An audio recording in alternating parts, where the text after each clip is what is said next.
So remember that memo I made to myself about doing a video about the Quirkless? I didn't forget. I promise I didn't forget. So here's that video that I promised forever ago. Jesus Christ, it's been so long. So, really quick. Quirkless, right, is a term in the My Hero Academia universe that is used to refer to someone who was born without any superpowers whatsoever. Quirkless people are the people who possess absolutely no quirk, particularly unique features, or anything that would put them under the classification of being superhuman. They exist as a minority in the My Hero Academia universe, currently making up approximately 20% of the global population. Society reacts differently to quirkless people. In the case of Izuku Midoriya, for example, he was the subject of mockery and prejudice, whereas Melissa Shields, although she had a good relationship with people with quirks, she used to be seen with pity for being quirkless. Commonly, anyone who does not possess a quirk is considered to be weak and worthless, or that their circumstances are incredibly unfortunate and rare, and oh my god, this sounds so mean. Like, stop. So Dr. Tsubasa states that quirkless people are uncommon nowadays. According to Ikagi Shinomori, people born without superpowers are becoming more infrequent as the generations pass by. And pause. I'm gonna bust your bubble right here. That is not how genetics work. First of all, we are told outright the trait of quirklessness appears to be recessive, meaning if at least one of the parents has a quirk, then the child has a higher chance of being born with a quirk, even if the other parent is quirkless. However, even if both parents are carriers of quirks, there is still a chance that their child will be born without a quirk, as seen with Izuku, who didn't inherit either of his parents' quirks or develop any amalgamation of their powers. As seen at the beginning of the series, people who are born with quirks only have one joint in their pinky toe, suggesting a close chromosomal linkage between the extra toe joint and a lack of a quirk. People with two joints in their pinky toe are almost always quirkless, which about to stop right here because I didn't know this and I had to look it up. No, actually, I didn't know that there was more than one, joint in your toe. I looked it up and no, most people only have one. So this double jointed thing, I'm just imagining that these people have the most outrageous skills at rock climbing because, man, you basically have another hand. That's wild. I'm sorry, I tangent. Back to what I was saying. Do you know what else is considered a recessive gene? Red hair, blue eyes, being albino, being able to roll your tongue, having attached earlobes, and many more I did not even mention. Want to know an even funnier fact? All of those things I did list can pop up at any time in anyone for any reason. The human gene pool is now a swamp of a million different things that can go wrong with someone. So, with less and less people, right, being born quirkless, I'm gonna shove that noise. I have older siblings, right? 3 of them from my mom's first marriage. All of them have a different dad, right? He was Puerto Rican and my mother is Mexican. My older brother has red hair and pale skin. Gonna let you know right now, it was a shock, and I'll take a guess as to how that happened. He was both of their kids, and they did not mix up. It was just genetics. So in theory, right, if being born without powers is a recessive gene, a gene that everyone has, then it's possible for 2 parents with powers to have a kid with no powers at all, because recessive genes do not just disappear into thin air. It's the reason, I suppose, that some people find being quirkless a nicer way to live. That is all the lead I have to my next point, by the way. I don't have anything fancier than that.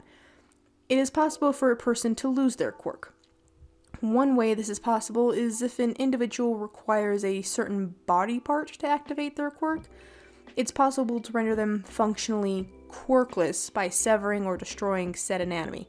Kai Chisaki, also Overhaul, for those of you who are just not good with names, whose quirk required the use of his hands, is one such example. After both of its arms were destroyed by Tomura Shigaraki and Mr. Compressed, Kai was left unable to activate his own quirk, despite still technically possessing it. Exposure to quirk damage, right, or quirk damaging drugs is another way to become quirkless.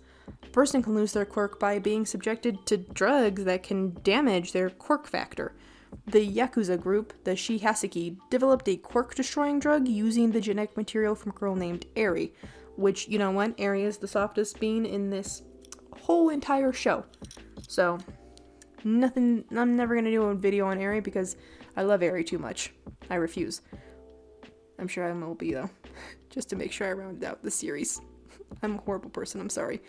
So Eri, right? Her quirk allows her to reverse people back to the way they once were. The drug itself rewinds a person's quirk factor back to before the quirk phenomenon became a factor in human genetics. Additionally, a person will become quirkless if their quirk is stolen by someone whose quirk has the power to do so. One such example is the power-stealing quirk All for One. In the unique case of One for All, when the quirk is passed down, the previous recipient will be left with only the leftover embers that will eventually burn out, as seen when All Might used up his remaining power in his battle with All for One, rendering him quirkless and forcing him to retire. But we are shown a few people in the anime and manga who are, in fact, quirkless, outside of Izuku, Melissa Shield, who I mentioned before, and spoiler alert for those of you who are just not paying attention, Yugo Ayama are both quirkless people in the show, and if you have read the manga, you know why I said the Frenchie boy. If you have not read the manga, I gave you a spoiler warning before I even said the Frenchie boy. Moving on. If we were to do this with the most basic math as possible, then it works like this. 20% of the global population as it stands right now, right, at its current 7 point whatever billion people, 20% of that global population would make it 1,580,000,000 people do not possess quirks. That is a lot of people to be born without powers. That is one nation of people without any powers at all. That's at least 2 small nations, if not outright 3, but one big nation most assuredly. So that is a problem. But when you think about the story as a whole, it makes sense. Not really. But that you never see the people without powers, and then it is smart to just write them out of the story. I would not have done it because if we break this down even further, there are 195 countries in the whole world. So if I take the number of people and divide it up between those 195 countries, then that means that, oh boy, it's a really big number, but I'm gonna try anyway. That would be, hold on, I'm doing basic math and I'm bad at math. That would be 8,102,564 people at pop in each country. And I realized I read my first one wrong. Nope, I said 1 billion. I am correct. 8 million, 800 million? Rudy, what is this number? Because I didn't write it out and I feel like an idiot. 8102564 people a pop in each country. Right now, Japan has a population of 125.8 billion people. So a sizable portion of the population, if the manga and anime took place now, quirkless, would not have powers. They wouldn't be ranking in the millions, right? But they would be ranking in, that's a lot of people to just not write about. This is also a lot of math, and I admit that I am super bad at math, so feel free to correct me on it if I'm wrong. But if I'm right, that is a lot of power that is not given any kind of thought in the world. Now, we're told that being born with power is, no longer a thing in this world, and I get it. I said that wrong. Being born without power is no longer a thing in this world. And I get it. As someone who likes to write and is in the middle of trying to get my book picked up by a lit agent, I can confirm that sometimes you cut corners, not because you're lazy, but because you see the mountain that it will become and just, it's not worth it, so you don't put it in the story or find a way to erase it from the story. I can respect that. As it stands, right, for the story, I get why having everyone be superpowered works, but personally, I don't like it. So in opposition of the choice, I do not agree, but I understand. And I understand from the standpoint of, it's a lot of people that you'd have to suddenly shove in, but making it now a rarity, right, the rarest of all the weirdness, makes it even more interesting because that means people who don't have quirks can eventually be reintroduced back into the story of, the one villain, right, the main villain, All for One, the guy that everybody says is Izuku's dad, which I'm still like, no, that is not correct. It makes sense, like, what would you do to get a power to fit in? Because that's what Ayama does. He gets a superpower, and sure, it's a sweet deal until he's told, you gotta go be a spy.